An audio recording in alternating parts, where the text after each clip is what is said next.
Hi ಎಲ್ರಿಗೂ ನಮಸ್ಕಾರ. ನಮ್ಮ ಪಾಪುದು ಮಾರ್ಚ್ 13ನೇ ತಾರೀಕು ಯೂನಿಯನ್ ಡೇ ಇದೆ. ಹಾಗಾಗಿ ಅವಳಿಗೆ ಬಟ್ಟೆ ತರೋಣ ಅಂತೇಳಿ ತುಮಕೂರಿಗೆ ಬಂದೆ. ಇನ್ನು ತುಮಕೂರು ಬಂದಿದ ತಕ್ಷಣ ನನಗೆ MG ರೋಡಲ್ಲೇ ಜಾಸ್ತಿ ನಾನು ಶಾಪಿಂಗ್ ಮಾಡೋದು. ಹಾಗಾಗಿ ಅಲ್ಲಿಗೆ ಹೋದೆ. ಸ್ಟಾರ್ಟಿಂಗಲ್ಲೇ ಒಂದು ದೊಡ್ಡ ಬಟ್ಟೆ ಅಂಗಡಿ ಇದೆ, ಅದರಲ್ಲೇ ಆಫರ್ ನಡೀತಿದೆ. ಹಾಗಾಗಿ ಅಲ್ಲಿ ಸಿಗ್ಬೋದು ಅಂತೇಳಿ ಹೋದೆ.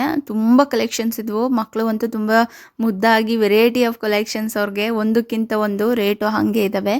ಬಟ್ ನನಗೆ ಸಿಗಲಿಲ್ಲ. ನಮ್ಮ ಪಾಪುಗೆ ಬೇಕಾಗಿರೋ particular blue colour, sky blue colour. ಅಲ್ಲಿಂದ MG ರೋಡ್ನ ಒಂದು ರೌಂಡ್ ಆಗ್ತೆ. ಬಟ್ ಕೊನೆಗೆ ಒಂದೇ ಒಂದು ಶಾಪಲ್ಲಿ ಸಿಕ್ತು. ಅದರಲ್ಲೂ 2 ಪೀಸ್. ಅದರಲ್ಲಿ ಇದು ಬೆಸ್ಟ್ ಅನ್ನಿಸ್ತು. ಹಾಗಾಗಿ ಇದನ್ನ ತಗೊಂಡು ಮನೆಗೆ ಬಂದೆ. ಸ್ವಲ್ಪ ಡ್ರೆಸ್ ಆಲ್ಟ್ರೇಷನ್ ಮಾಡಿಸೋದಿತ್ತು, ಹಾಗಾಗಿ ಟೈಲರಿಂಗ್ ಹತ್ರ ತೊಗೊಂಡು ಹೋದೆ.